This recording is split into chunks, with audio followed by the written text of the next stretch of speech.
Hello everybody, আপনারা সবাই কেমন আছেন? আশা করি আপনারা সবাই ভালো আছেন। তো আজকে আমরা জানবো যে HTML এলিমেন্ট কি।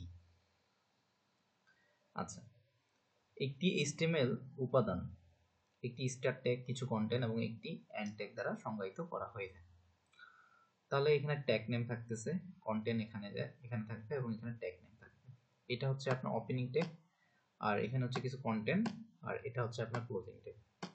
HTML এলিমেন্ট হলো স্টার্ট ট্যাগ থেকে ইন্ড ট্যাগ পর্যন্ত সবকিছু, ঠিক আছে?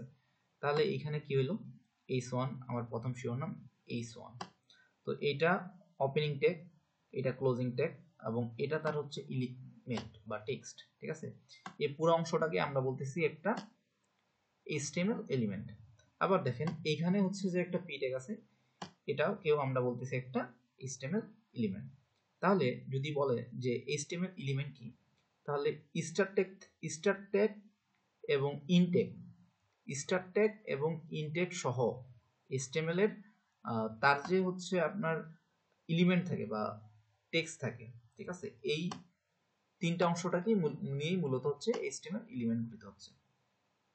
স্টার্ট ট্যাগ এবং ইনটেগের, স্টার্ট ট্যাগ এবং ইনটেক সহ তার ভিতরে যে উপাদান বা এলিমেন্ট থাকে, ঠিক আছে, সবগুলা নিয়েই মূলত হচ্ছে HTML এলিমেন্ট। তাহলে এখানে দেখেন কিছু স্টার্ট ট্যাগ দেয়া আছে, আবার এলিমেন্ট এখানে দেওয়া আছে, ঠিক আছে, ইনটেক দেওয়া আছে। তো পরবর্তীতে ট্যাগের প্রকারভেদগুলো আমরা জানবো। তো ট্যাগ জিনিসটা কি, ওটা আমি আগেই বলেছিলাম যে লেস দেন কোনো একটা ওয়ার্ড, ঠিক আছে, তারপর হচ্ছে গ্রেটার দেন নিয়ে হচ্ছে একটা ট্যাগ গঠিত হয়। তাহলে এটা একটা ট্যাগ, এটা একটা ট্যাগ, এটা একটা ট্যাগ এবং এটা একটা ট্যাগ, ঠিক আছে? ট্যাগগুলো সাধারণত দুই ধরনের হয়, এটা আমরা পরবর্তীতে জানবো। তো একটা হচ্ছে মানে ওপেনিং ট্যাগ থাকবে, ক্লোজিং ট্যাগ থাকবে, তাকে আমরা বলতেছি ডাবল ট্যাগ। আর একটা হচ্ছে সিঙ্গেল ট্যাগ, যা হচ্ছে এক ধরনের ট্যাগ থাকবে। আচ্ছা, এটা সম্পর্কে আমরা পরবর্তীতে জানবো। তো ধন্যবাদ সবাইকে, ভালো থাকবেন।